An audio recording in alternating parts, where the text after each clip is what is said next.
Hello, my fellow listeners. This is Dead Quiet, and welcome.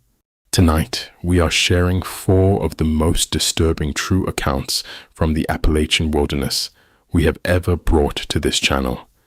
A young geologist who discovered 43 missing persons inside an unmapped West Virginia cave, while the people responsible were still using it. A Kentucky trail runner who realized 3 strangers were herding her deeper into the forest. A Tennessee bow hunter who overheard 2 men beneath his tree stand discussing their victims by name. And a Virginia forestry worker who spent 2 nights alone while something outside his tent called to him in his dead father's voice. We are racing to 100 subscribers. If these stories are your kind of dark, subscribe, leave a like, and hit the notification bell so you never miss when we come back to these mountains. Now settle in and get comfortable. And remember, in the wild, silence is never empty.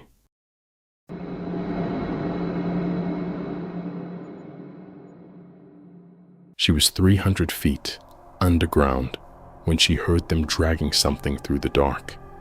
At that moment, R.Cole had 2 choices: move deeper into the cave, or become what she had spent the last 2 hours photographing. She moved deeper.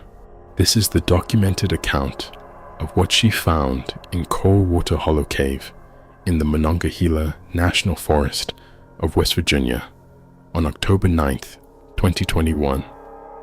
A discovery that solved 43 missing persons cases and nearly made her the 44th. R.Cole was 27 years old, second-year geology graduate student at West Virginia University in Morgantown. She specialized in Appalachian karst topography, the science of how water moves through limestone over thousands of years, carving caverns, sinkholes, and underground river systems into the bedrock of the oldest mountains in North America. For her master's thesis, she was doing something that most geologists never get the opportunity to do: documenting genuinely unmapped cave systems, not caves that were simply unstudied, caves that had no modern records at all, known only through survey notes written by field geologists decades before GPS existed, before digital photography, before the kind of detailed mapping software that Rebecca carried on her wrist. She had surveyed 11 cave systems before this one, solo.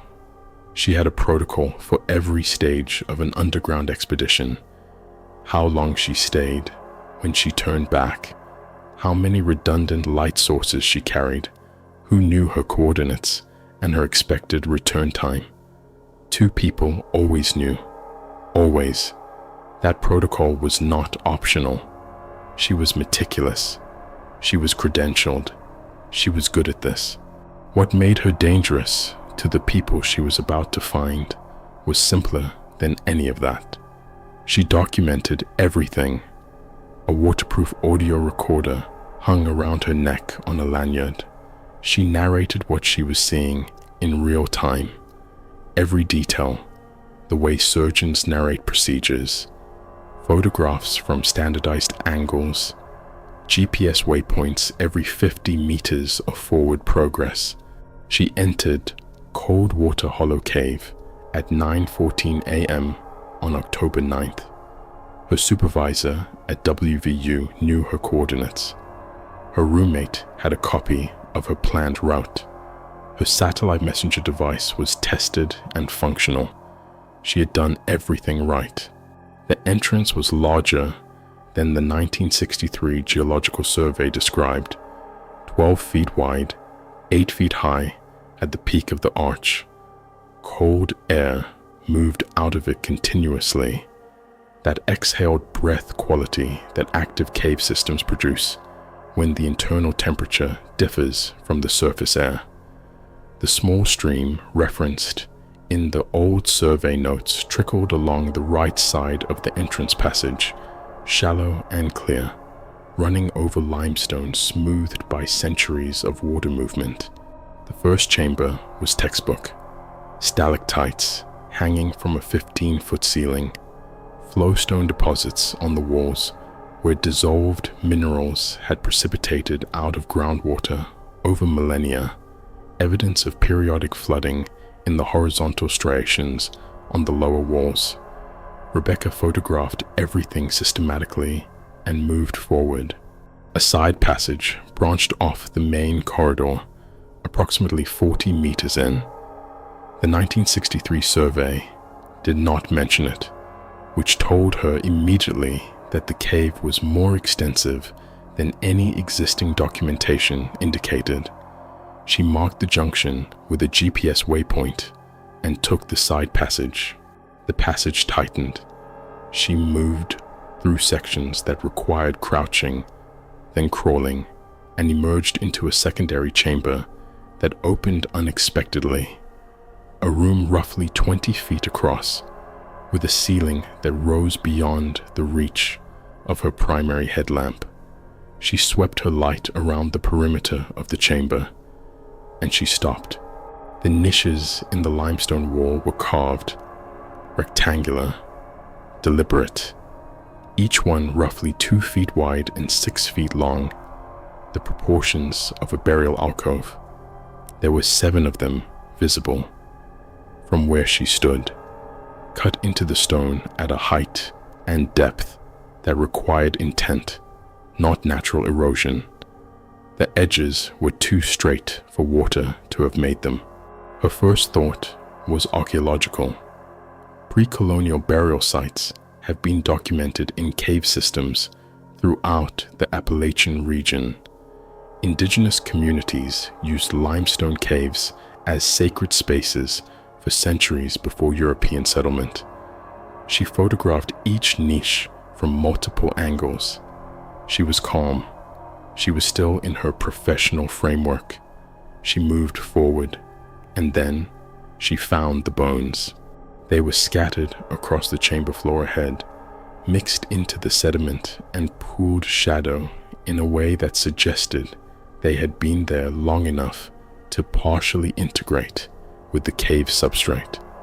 Rebecca crouched and brought her secondary headlamp to bear, creating a cross-light that revealed detail the primary beam had flattened. She was trained in anatomy, not forensic anatomy. Geological fieldwork requires understanding skeletal remains well enough to date deposits and identify species.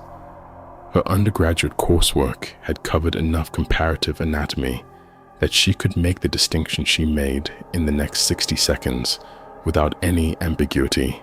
The cutting marks on these bones were not from predator teeth. They were parallel, deliberate, made by something with a straight edge that was applied with a consistent pressure and direction. There were tool marks, and several of the bones in front of her were human. A trained professional's response to unexpected horror is not panic. It is the sustained, deliberate application of existing protocol to a situation the protocol was never designed for. Rebecca's hands were not shaking. She confirmed this detail in her audio log, narrated, recorded, time-stamped, because she wanted a record of her own cognitive state at the moment of discovery. Her hands were not shaking. She moved through the cave. Every major chamber she reached contained bone deposits, not scattered by animal activity or water flow, placed, distributed across different areas of the cave system in a deliberate pattern, spread widely enough that no single search of any single chamber would reveal the full scope of what was there. Someone had thought about how a discovery would unfold and had organized the disposal to complicate that process. The volume of remains was staggering. 250 yards from the entrance, Rebecca found a chamber that had been modified, not by water, by people. Metal folding tables, bolted directly into the limestone. A sealed plastic storage container holding cutting implements, neatly arranged. Industrial cleaning supplies, the specific products used to destroy biological evidence, stacked along one wall. A portable generator, small enough to carry in through the entrance passage, with a fuel can positioned beside it. A string of LED work lights on a long extension cable, connected to a battery pack mounted to the wall. Rebecca's hand found the switch by accident. The chamber flooded with white light. She saw everything at once. The staining on the tables, dark and recent. The tools in their organized rows. The cleaning products lined up with a precision that indicated routine. And against the far wall, a collection of personal items that had been stripped from people before processing. Wallets, driver's licenses fanned out in a stack like playing cards. A woman's hiking boot, size 7, with a name written in marker inside the collar. A man's watch with an engraving on the back that she photographed, but did not stop to read until later.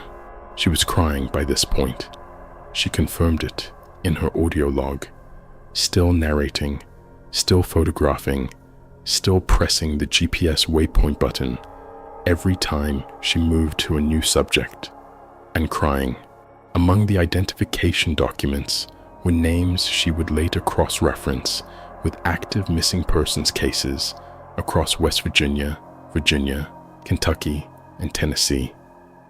Hikers, hunters, backcountry campers, people who had gone into forests like this one and never come out. Their disappearances attributed to accidents, to falls, to hypothermia, to the simple statistical reality that the Appalachian wilderness occasionally kills people who underestimate it. They had not been underestimating the wilderness. They had been underestimating what was in it.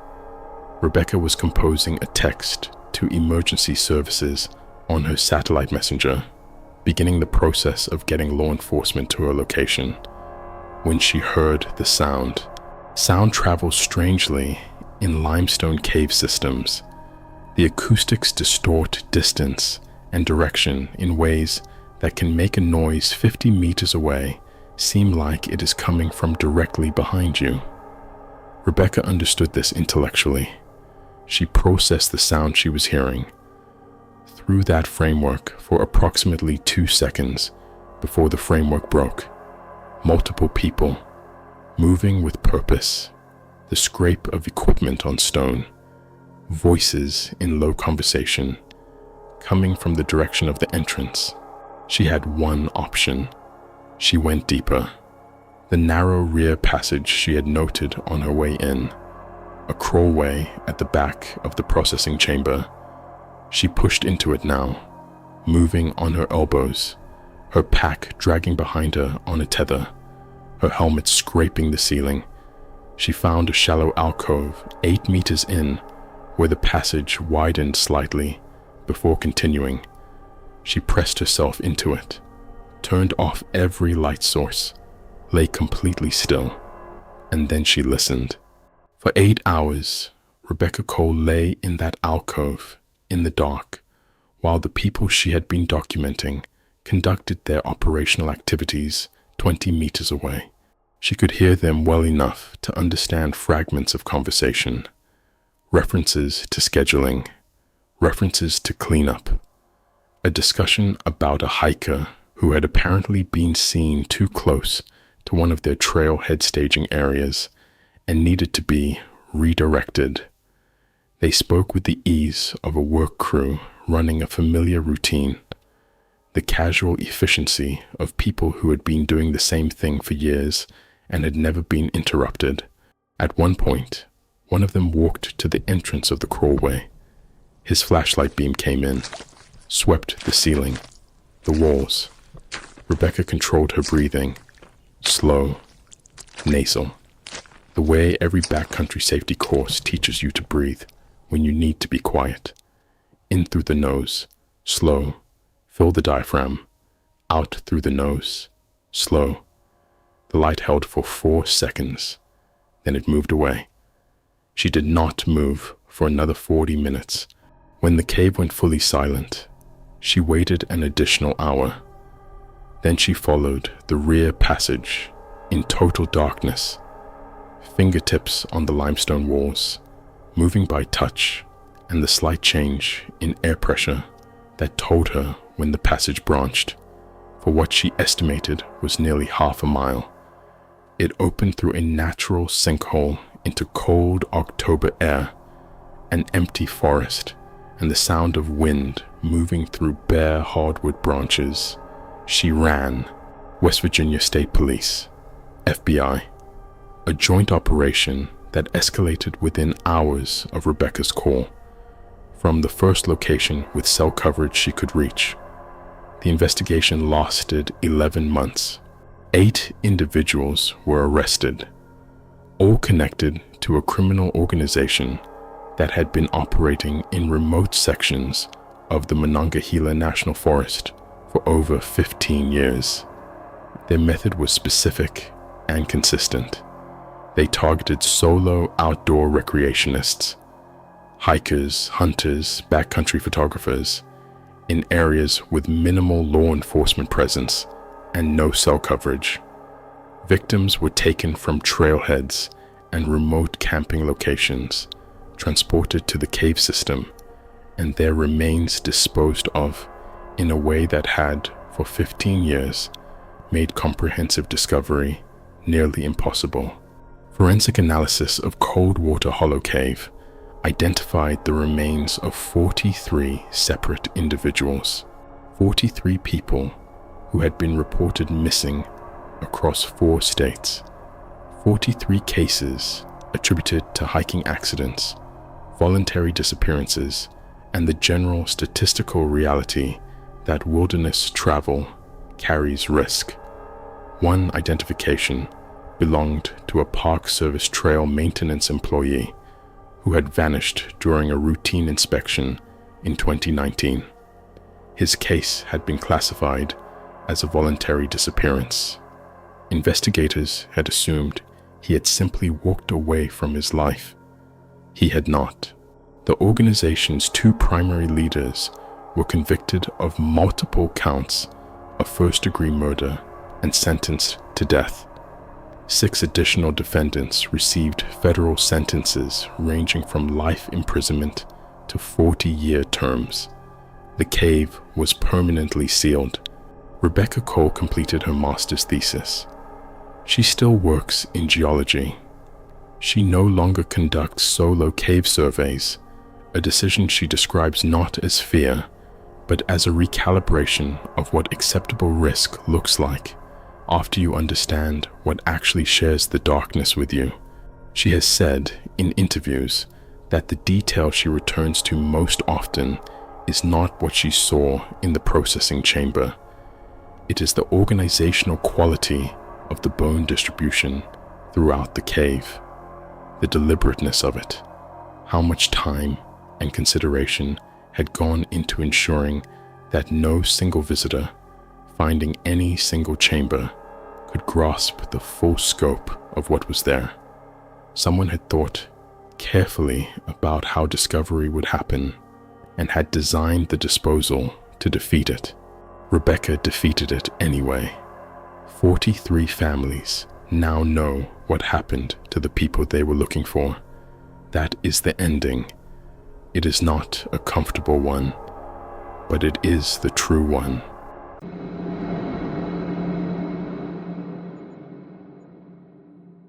C.Hendricks was 29 years old, a backcountry wilderness EMT and competitive trail runner from Bowling Green, Kentucky, with 6 years of solo hiking experience concentrated in the Daniel Boone National Forest.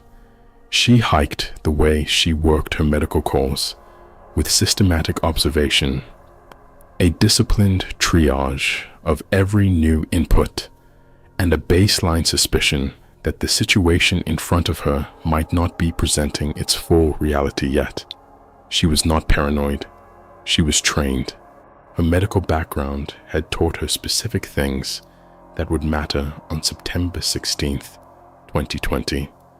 How to read a person's physical presentation for inconsistencies between what they say and what their body is doing. How to assess a scene before entering it. How to make rapid decisions under stress without allowing emotion to override assessment. Her hiking background had taught her the rest. The Daniel Boone National Forest's southeastern corridor, particularly the reclamation zones, where old strip mining operations had been partially returned to natural vegetation, was rugged, beautiful, and almost entirely without cell coverage. She knew this. She planned for it. She carried a GPS unit with offline topographic maps, 3 liters of water, a full first aid kit, bear spray, a personal alarm, and a satellite emergency messenger device that she had tested 2 nights before leaving. She signed the trail register at 7:10 a.m., recording her planned route and a 4 p.m. return time. She noted that the parking area was empty, typical for a weekday in this less traveled section of the forest. She did not know she was not alone. 4 miles into her hike, the main trail crossed an old mining road at a stream junction. The mud at the crossing was soft.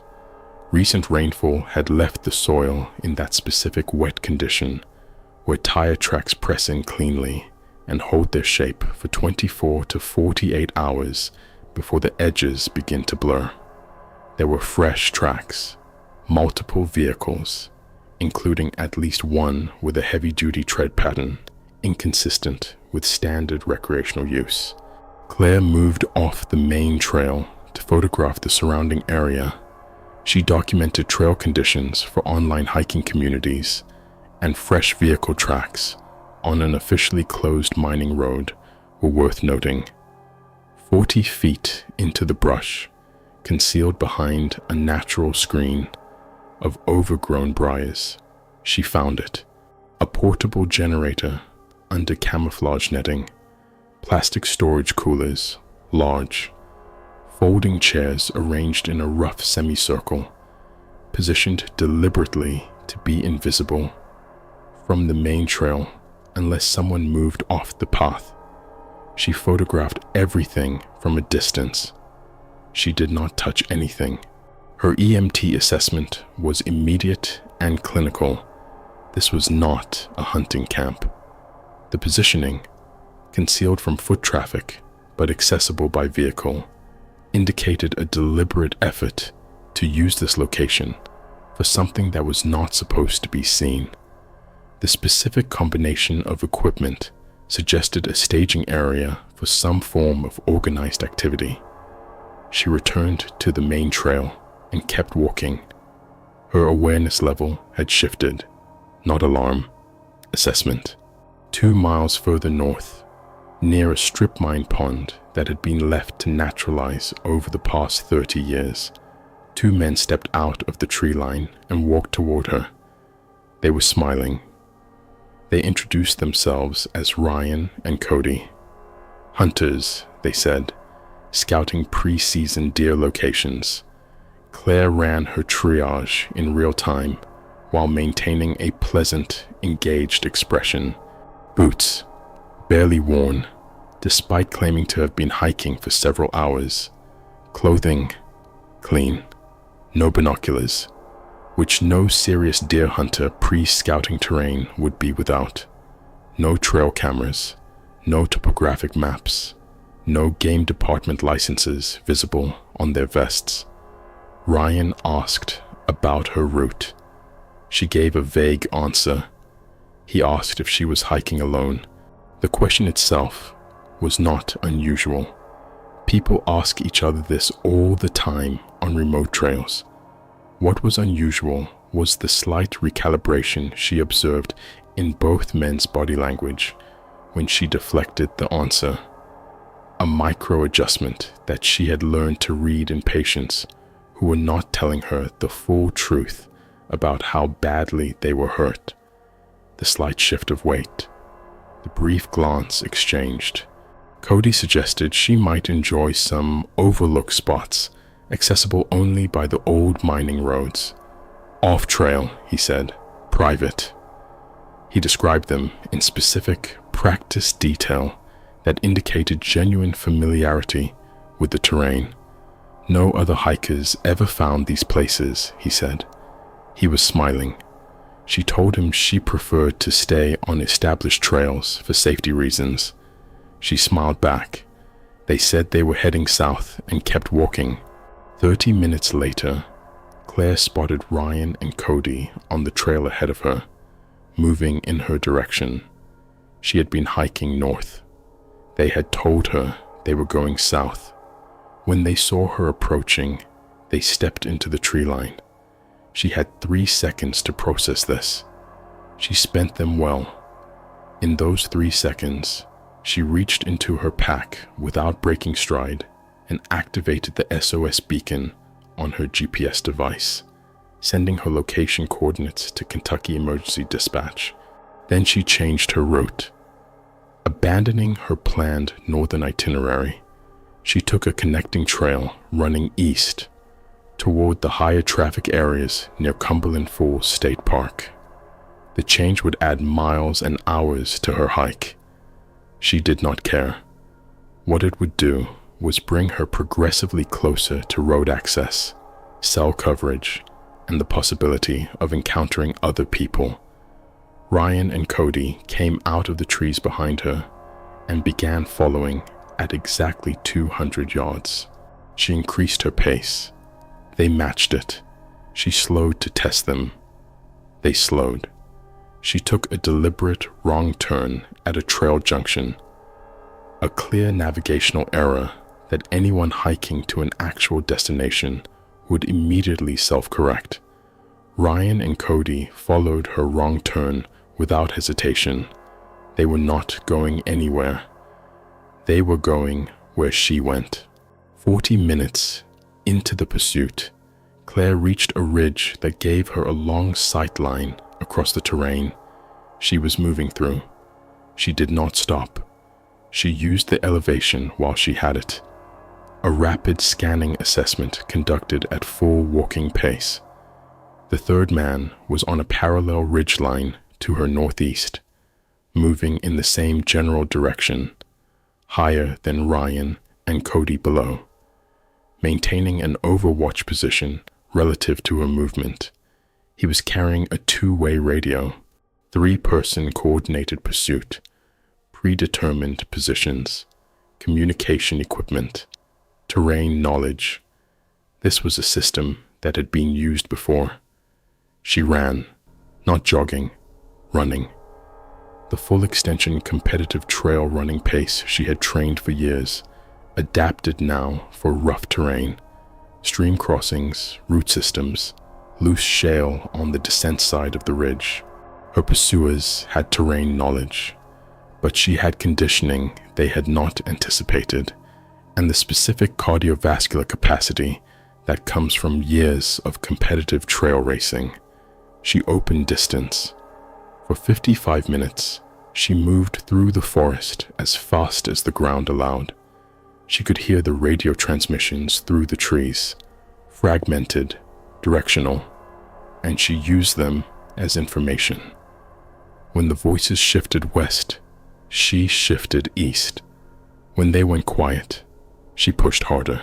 She broke through onto a logging road and nearly ran directly into a Kentucky Department of Fish and Wildlife truck parked at the junction.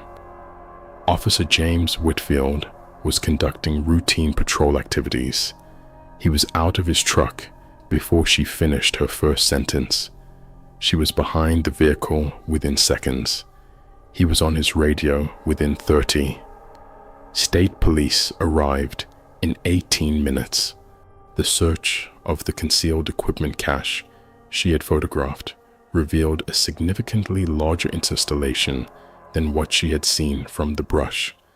Temporary shelters under camouflage netting, communication hardware, vehicle staging areas on the mining roads, and personal belongings from at least 6 individuals.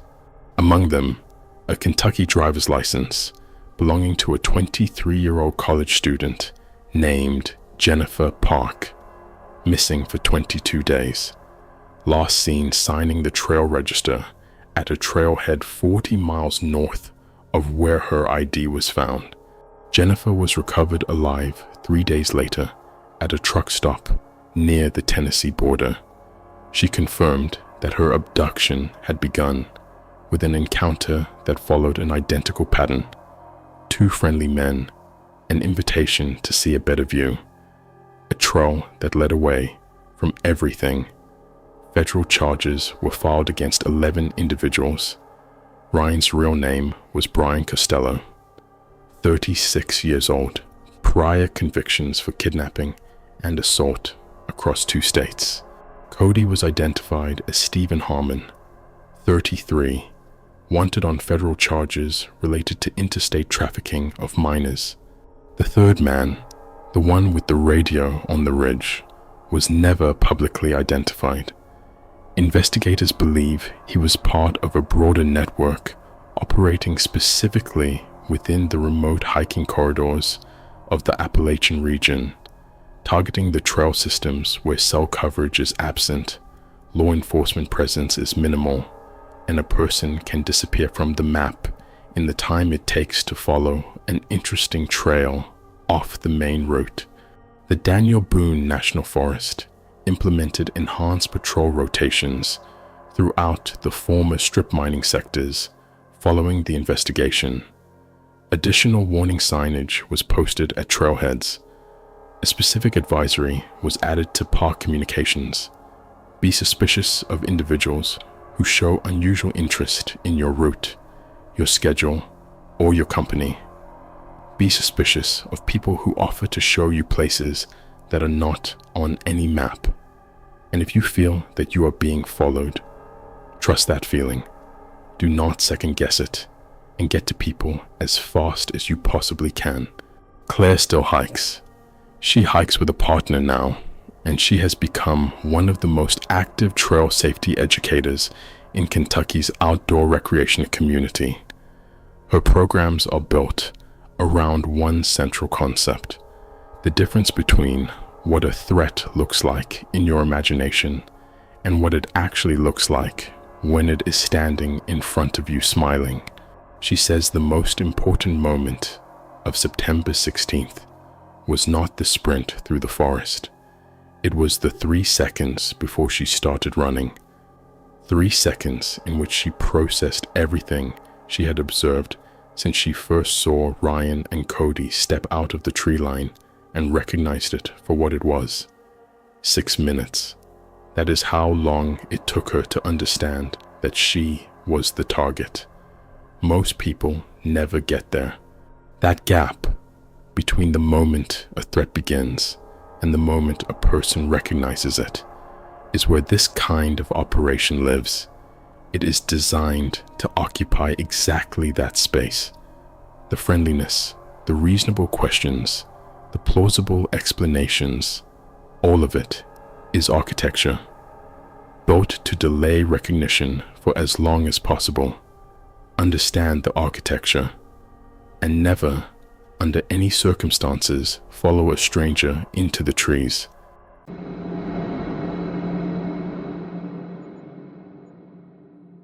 He had hunted these specific hollows for 12 years. He knew every deer trail, every creek crossing, every oak that dropped mast reliably enough to hold a buck from September through November. He did not know about the graves. He was 40 feet up a white oak tree with a compound bow across his lap when the 2 men passed directly beneath him, carrying something heavy in blue plastic tarps. He watched them through his binoculars. He is still trying to forget what happened next. Marcus Reed was 31 years old, an electrician from Knoxville, Tennessee.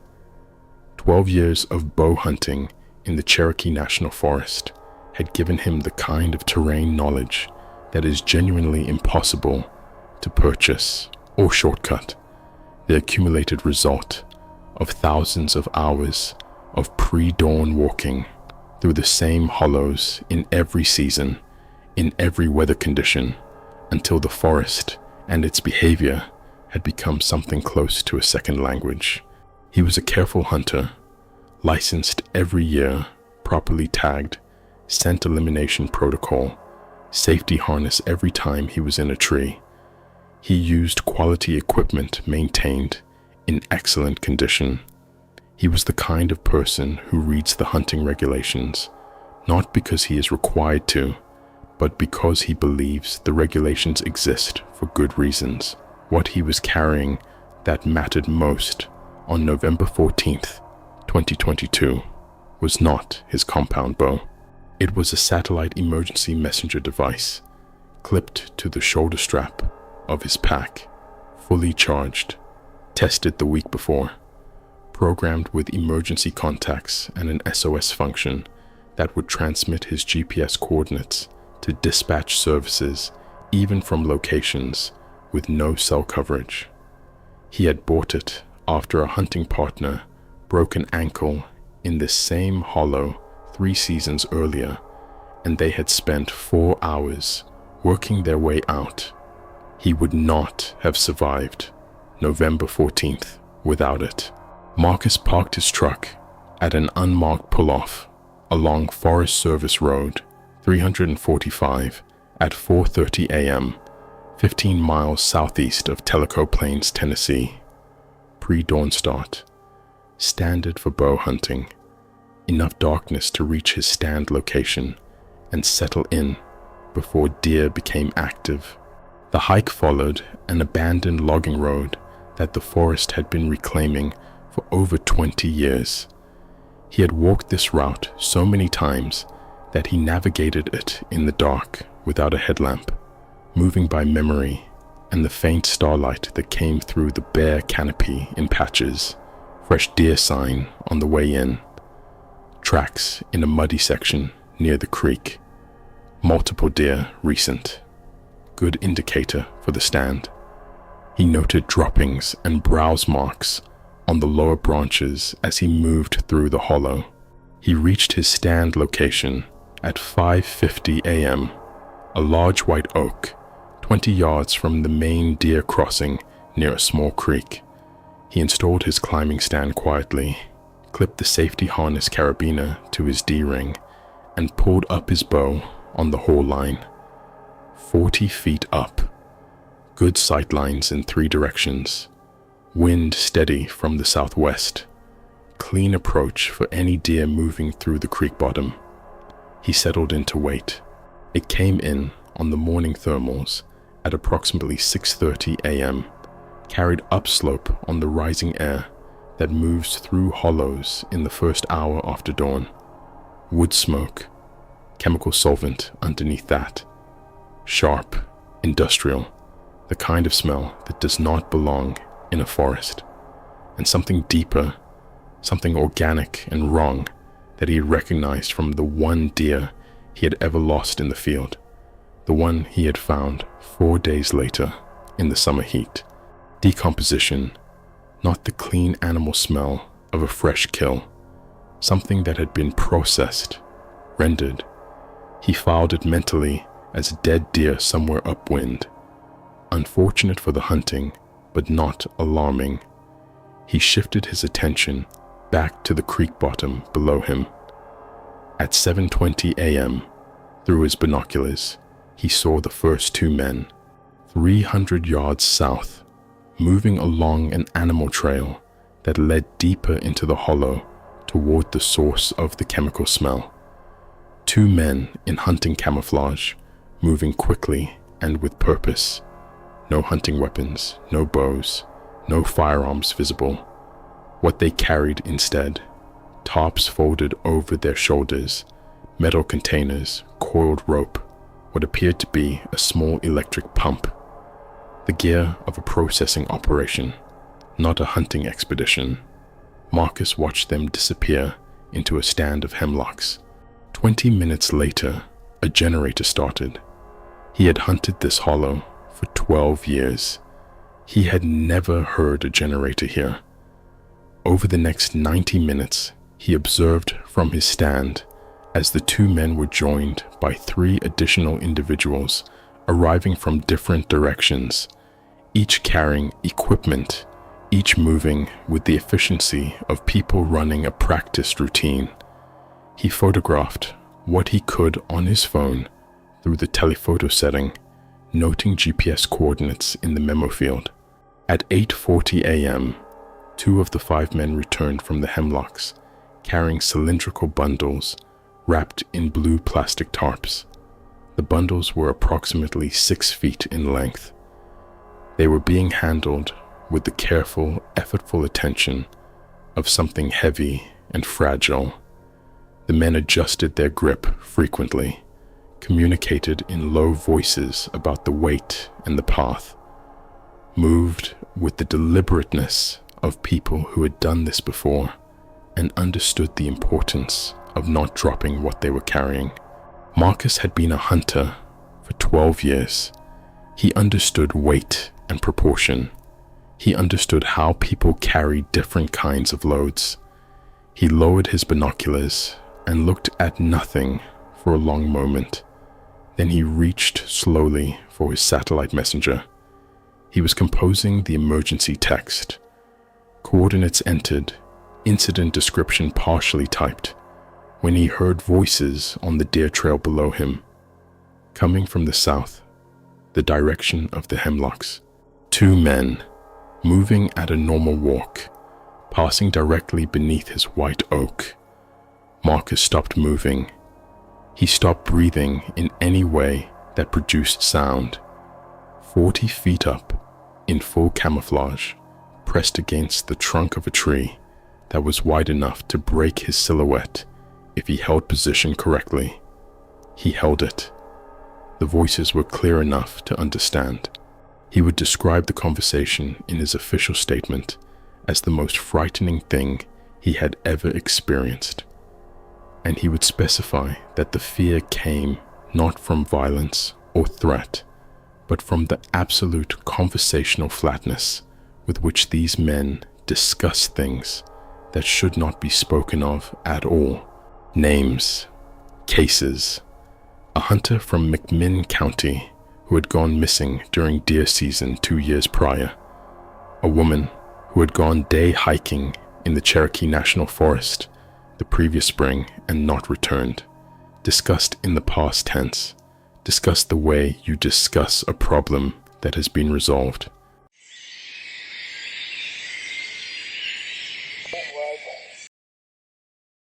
One of the men mentioned the importance of making sure the current site was finished before the weather changed. The other agreed and added something about the creek bottom as a future consideration. He liked the drainage there. Good conditions, he said. Marcus understood what that meant. One of the men paused directly beneath the white oak. He looked at the ground around the base of the tree. He had sharp eyes, the eyes of someone practiced in noticing things that do not belong. He saw the slight disturbance of the leaf layer where Marcus had installed his climbing stand, the small compression marks, the subtle scrape. He said something to his partner. Both men began examining the base of the tree more carefully. Marcus had 4 seconds. He dropped his pack from the stand, the full weight of it hitting the ground 8 feet away from both men, loud and sudden in the stillness of the hollow. Both men spun toward the sound. In the same motion, Marcus triggered the emergency SOS beacon on his satellite messenger. Coordinates transmitted, distress code sent, law enforcement notified. He descended the stand in 6 seconds, a speed that was not safe and that he was willing to accept, hit the ground and ran northeast into the densest cover available. Behind him, both men recovered from their surprise in less time than he had hoped. The pursuit lasted 50 minutes. Marcus used what 12 years of walking, that hollow, had given him.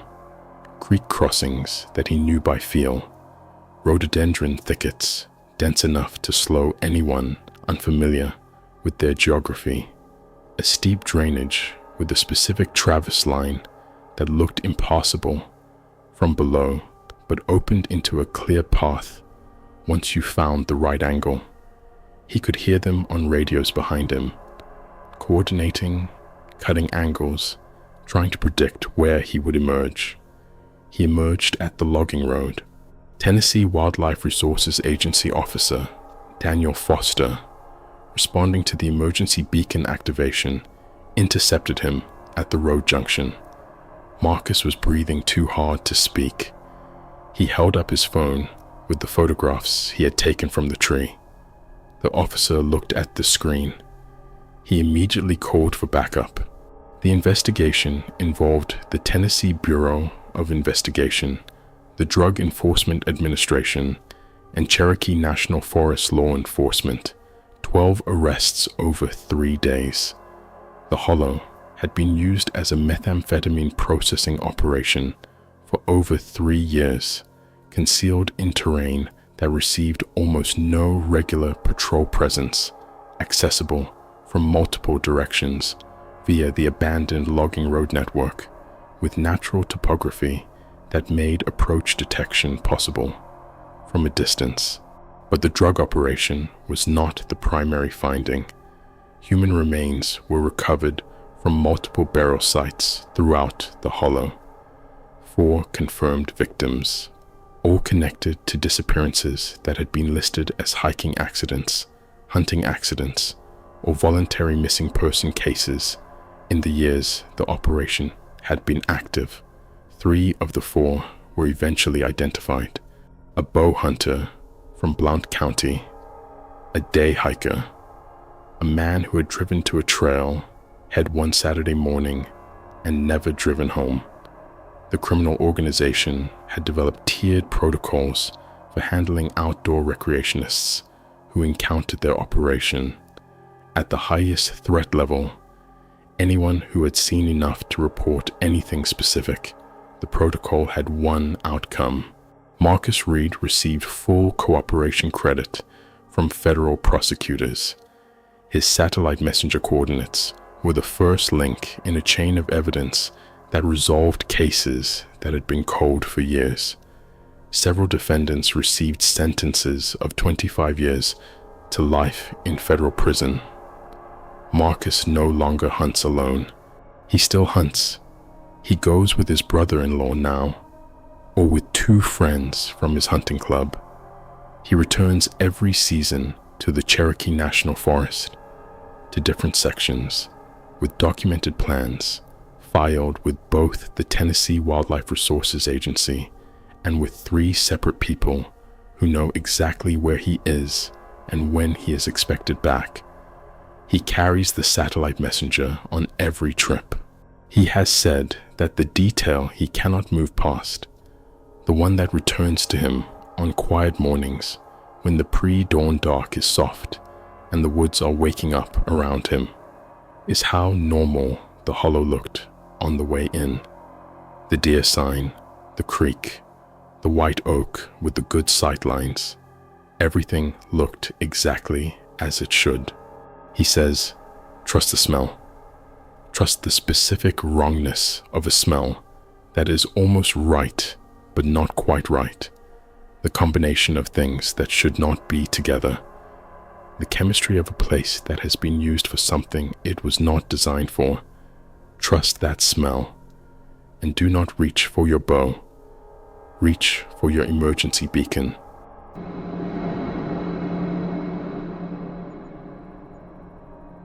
It called him by name, in his father's voice.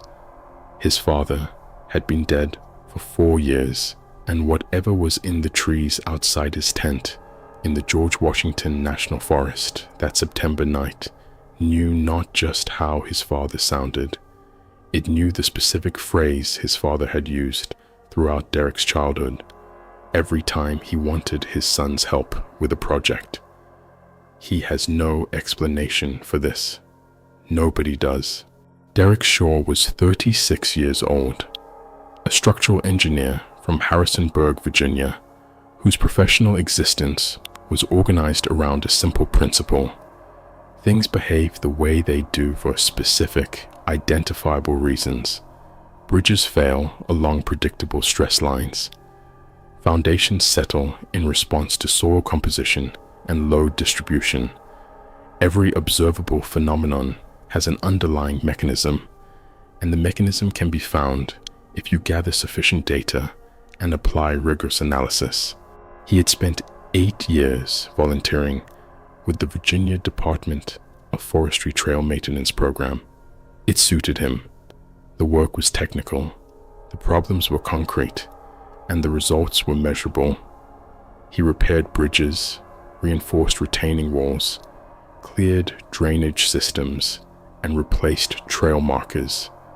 He was good with his hands and comfortable alone. He did not believe in things that could not be explained. He was precise about this distinction. Not things that had not yet been explained. Plenty of things fell into that category legitimately. Things that could not be explained. Things that violated the fundamental operating logic of physical reality. After September 8th, 2023, he stopped being precise about that distinction. He has not found another framework to replace it. The Virginia Department of Forestry Work Order for September 8th through 10th specified a remote section of the Wild Oak Trail System, 9 miles southwest of Staunton. 3 damaged footbridges from spring flooding, replacement of missing trail markers, removal of several blowdowns blocking access to connecting trails. Solo assignment, 3 days in the field. Derek drove Forest Service Road 42 to the small parking area at dawn on September 8th.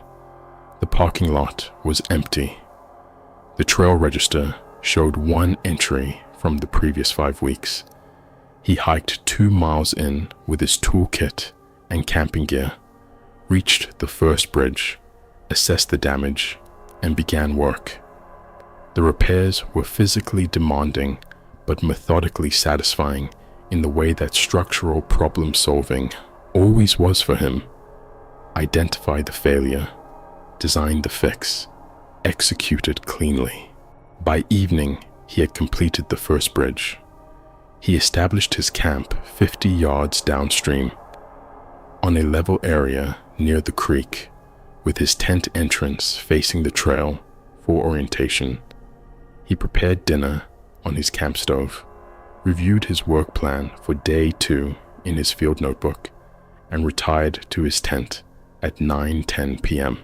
He made a final note in his notebook before turning off his headlamp. The forest was quiet. Typical nocturnal sounds. An owl somewhere up the drainage, the creek running over the repaired stone approaches below the bridge. Normal. He was asleep by 9:30. He was awake by 11:40. The sound that woke him was a voice. Male. Adult. Coming from the direction of the trail, perhaps 60 yards north of his tent, calling his name, not shouting, but pitched to carry, the volume and tone of someone who expected to be heard. Derek assumed a late arriving colleague or a hiker who had spotted his camp, unusual at this hour, but not alarming. He called back through the tent fabric, identifying himself, saying he was at the bridge. No response. He waited, called again. Nothing. He lay back down, adjusted the explanation. Sound carrying oddly through the creek valley. Someone on the main trail, farther away than he had judged, whose voice the topography had channeled. Not unusual in mountain terrain. He accepted the explanation and began to drift back towards sleep. 20 minutes later, the voice came again, from a completely different direction, east of his camp, across the creek. But now the voice was his own vocal signature, The specific quality of his speaking voice, the mid-Atlantic accent he had grown up with in the Shenandoah Valley, the particular cadence he used when asking a question, calling into the darkness with the exact words he had called 40 minutes earlier. "Hello, I'm over here, by the bridge." Derek sat up. He understood immediately, intellectually, that this was not possible. He also understood that he was hearing it. He held both of these facts simultaneously and reached for his headlamp. He searched the east bank of the creek for 20 minutes, found nothing, no tracks in the soft bank sediment, no movement, no light, no sound of a retreating person. The forest was simply dark and quiet on both sides of him, and his own voice had been in it. He returned to his tent and opened his field notebook. He began writing. He documented every subsequent incident with the precision his engineering background demanded. Time, direction, distance estimate, exact words used, duration. At 12:30 a.m., a young woman's voice calling for help, apparent distress, originating northeast, approximately 40 meters. He searched. Nothing. At 1:15 a.m., his supervisor at the Department of Forestry, a man Derek had worked with for 3 years before the man transferred to a district in Southwest Virginia.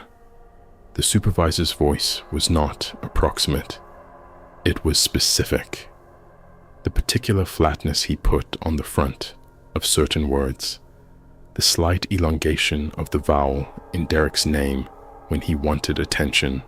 Derek had never spoken about his supervisor to anyone in the context of this assignment. He had not spoken to this supervisor in over 2 years.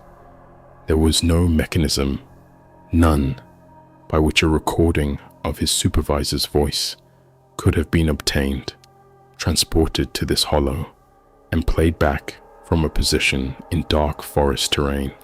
He wrote this in his notebook. He wrote it as a structural engineer writes an anomaly into a stress analysis, not dismissing it, but bracketing it, noting that it violated the expected model. At 2 a.m., the voice came from the trail south of his tent. He did not write the next entry for several minutes. Gerald Shaw had been Derek's father. He had died of a stroke 4 years before this night, at 67, in the house where Derek had grown up. A house where, in the garage and workshop, Gerald Shaw had spent his weekends building things, fixing things, teaching his son the specific satisfaction of working with your hands. Derek has a voicemail on his phone from the last months of his father's life. A routine message, nothing profound in the content, saved because of the voice itself. He listens to it occasionally. He has never shared it with anyone.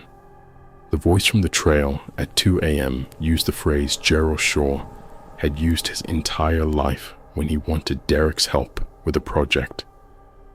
"Derek, come give me a hand with this." Derek Shaw, structural engineer, meticulous documenter of physical reality, sat completely still in his tent. The voice repeated the phrase. He turned on his lantern. He sat in the center of the tent. He did not move toward the entrance. He wrote in his notebook instead, because writing was the tool he had. He wrote, 2 a.m., south of camp, voice of Gerald Raymond Shaw, deceased. Phrase, "Derek, come give me a hand with this," repeated twice. Duration, approximately 90 seconds. No approach to investigate. Reason, pattern of behavior, inconsistent with genuine emergency. Apparent intent to draw me outside. He underlined the last sentence. At 2:40 a.m., the entity used a voice he recognized from a photograph on the forestry program's memorial wall. Sarah Kellerman, a trail maintenance worker from Shenandoah National Park, missing during a solo field assignment 3 years earlier. Her body had never been found. Her case was still open. Her voice called from just off the main trail. "Derek, I found something you need to see. Come help me." He wrote it down. On the morning of the second day, conducting a perimeter search of his campsite in daylight, Derek found a child's sneaker placed upright in the cleared area next to his fire ring. A boy's shoe, red and gray, size that suggested 10 or 11 years old. He had walked past that exact spot at dusk the previous evening. He was certain of it. The shoe had not been there. He photographed it and flagged it in his official report without touching it. Forensic analysis would later confirm it matched the footwear description of a 12-year-old boy who had gone missing with his father during a hiking trip in the George Washington National Forest 14 months before Derek's assignment. The father's body had been recovered 2 miles from the original trail. The boy had not. The shoe showed no environmental degradation consistent with 14 months of outdoor exposure. It appeared to have been placed there recently. Derek made his decision at dawn on day 3. He would not complete the remaining bridge work. He packed his camp with the methodical efficiency of a person who has made a structural assessment and reached a clear conclusion. Unknown hostile presence. No communication. No backup. Protocol requires withdrawal. The voices followed him out. For the full 2 miles back to the parking area, calls came from both sides of the trail. His own voice, his supervisor's voice, his father's voice, Sarah Kellerman's voice, always from just far enough into the trees that investigating would require leaving the marked trail, always with a reason, always urgent. Half a mile from the parking area, the entity made its final attempt. Sarah Kellerman's voice, from a dense thicket to his right. "Oh, Derek, don't leave. I'm still here. Please, I can't get out." He kept walking. He has said this was the hardest moment of the entire experience. The specific practice difficulty of hearing a missing person's voice, asking not to be abandoned, and continuing to walk. He knew, on the weight of everything he had observed, that it was not her. That following that voice into the thicket was exactly what the pattern was designed to make him do. He kept walking. His truck was unlocked at the parking area. Items inside the cab had been moved. His emergency radio, turned off when he arrived, was on, tuned to a frequency broadcasting intermittent transmissions in voices he recognized from the previous 2 nights. He drove without stopping until he reached cell coverage. Virginia State Police and an FBI field office coordinating missing persons cases in national forest areas received Derek's report within hours. The investigation revealed that his experience was not unique. Over the preceding 5 years, at least 6 other forestry workers and solo hikers had reported similar incidents in the George Washington National Forest, all involving vocal mimicry, all involving voices of individuals who had disappeared in the region, all following the same behavioral pattern of escalating personal specificity. FBI Special Agent Carol Briggs, coordinating the investigation, stated publicly that the incidents represented either a sophisticated criminal methodology, concealed audio recording and playback equipment positioned throughout the forest to lure victims off marked trails, or a phenomenon that fell outside the agency's current investigative frameworks. She declined to speculate further. The investigation also revealed something that made Derek's blood run cold when he read the summary. Several of the missing persons whose voices had been reported, including Sarah Kellerman, had made final communications in which they described hearing familiar voices calling for help from off the trail, and had gone to investigate. The child's shoe was returned to the missing boy's family. No other trace of him has been found. The vocal mimicry incidents in the Wild Oak Trail corridor continue to be reported. The most recent documented case is from February of last year. The voice used was a deceased parent's. Nobody has explained how. Derek Shaw completed his structural engineering certifications. He still volunteers with trail maintenance. Never solo, never overnight. Always in groups of 3 or more. He still has the voicemail from his father on his phone. He has not listened to it since September 9th, 2023. He says the specific quality of whatever called to him that night was not that it sounded like his father. It was that it was his father's voice. Not an approximation, not a close match that required goodwill to accept. The voice of a specific man, dead 4 years, calling to his son from the darkness of a Virginia forest. No recording equipment was ever found in the Wild Oak Trail corridor. No electronic devices, no speakers, no transmitters. Whatever was in those trees learned his father's voice somewhere other than a recording. That is the detail that structural engineering cannot contain. That is the detail he lives with. George Washington National Forest, Virginia. The oldest mountain range in North America. Something in it knows things it should not know. And it is patient enough to wait for someone to be alone long enough to hear it.